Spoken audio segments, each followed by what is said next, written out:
Heat rash, also called miliaria, is one of the most common and most misunderstood conditions in babies under 1 year old.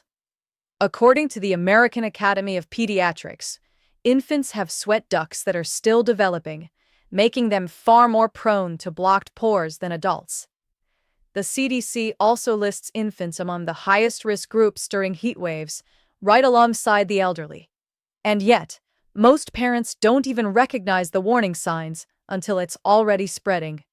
So today, I'm breaking down the 5 most dangerous mistakes parents make with heat rash and exactly how to reverse it fast, before it turns into something worse. If you're a parent watching this during a heat wave right now, drop a comment below telling me what city you're in. I want to see how many of us are dealing with this together. Mistake number 1. Mistaking heat rash for an allergic reaction. The first mistake is the most common. Parents assume the red bumps are an allergy and reach for allergy medication or switch laundry detergents. But heat rash isn't an immune response, it's a mechanical blockage. Sweat gets trapped under the skin because the duct is clogged, creating those small, raised bumps, usually in skin folds, the neck, chest, and diaper area. Allergic reactions tend to be more widespread and itchy with hives. Heat rash is clustered, often in tight rows, and worsens specifically with warmth, not with food or fabric. Here's the fix. If the rash appears after a hot car ride, a heavy nap, or overdressing, and not after a new food or detergent, treat it as heat rash first. Cool the skin immediately, rather than waiting to see if it's an allergy. Mistake number 2. Overdressing just in case. This is the one that breaks my heart, because it comes from love. So many parents bundle their baby in extra layers, worried they'll catch a chill, even in 85-degree heat.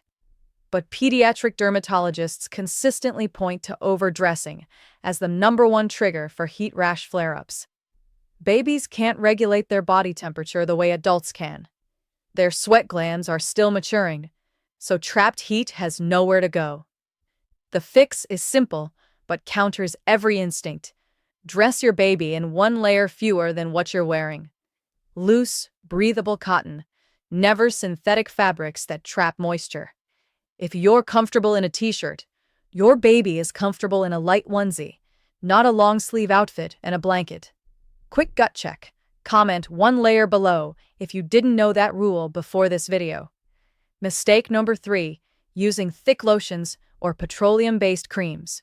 Mistake number 3 is reaching for thick moisturizer or petroleum jelly to soothe the rash. It feels like the nurturing thing to do, but it's actually the opposite. Heavy oil-based creams seal the skin and trap sweat even further, making the rash spread faster. Mayo Clinic guidance specifically warns against occlusive ointments for miliaria because they block the very ducts that need to breathe. Instead, the rash needs air and coolness, not coverage. A cool, damp washcloth applied for 5 to 10 minutes, followed by letting the skin air dry completely before redressing, is the actual recommended approach.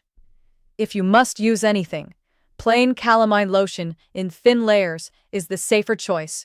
Never thick barrier creams on active heat rash. Mistake number 4. Keeping baby in the car seat or stroller too long. This mistake is sneaky because it doesn't feel dangerous. It feels like a normal errand day. But car seats and stroller harnesses create constant contact points against the skin, trapping heat exactly where babies already sweat the most: the neck, back, and thighs.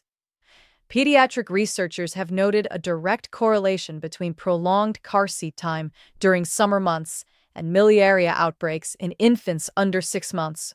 The fix? Build in skin breaks every 30-40 minutes on hot days. Loosen straps when stationary, switch to a breathable mesh seat liner, and avoid letting your baby fall asleep in the seat outside the car for extended periods.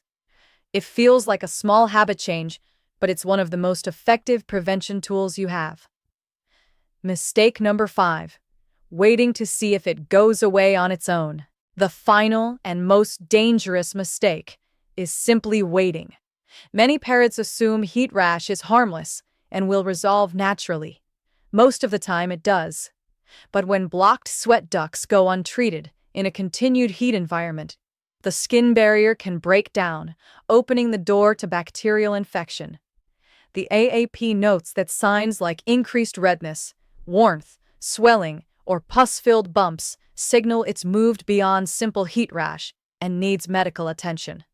The rule of thumb: if cooling and loose clothing don't show improvement within 24 hours, or if you see those warning signs, call your pediatrician.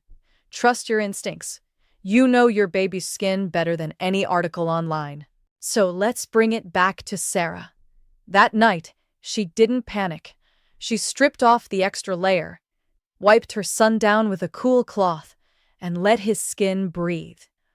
By morning, the bumps had already started fading. No allergy medicine, no emergency room visit, just the right knowledge applied at the right moment. To recap the 5 mistakes: mistaking heat rash for allergies, overdressing your baby, using heavy creams, too much time in car seats and strollers, and waiting too long to act. Knowing these isn't about fear. It's about being the calm, confident parent your baby needs you to be. If this video helped you feel even a little more prepared, hit that like button. It genuinely helps this reach more parents who need it. Subscribe so you don't miss our next video on summer safety essentials. And I want to hear from you. Has your baby ever had heat rash? What worked for you? Drop it in the comments.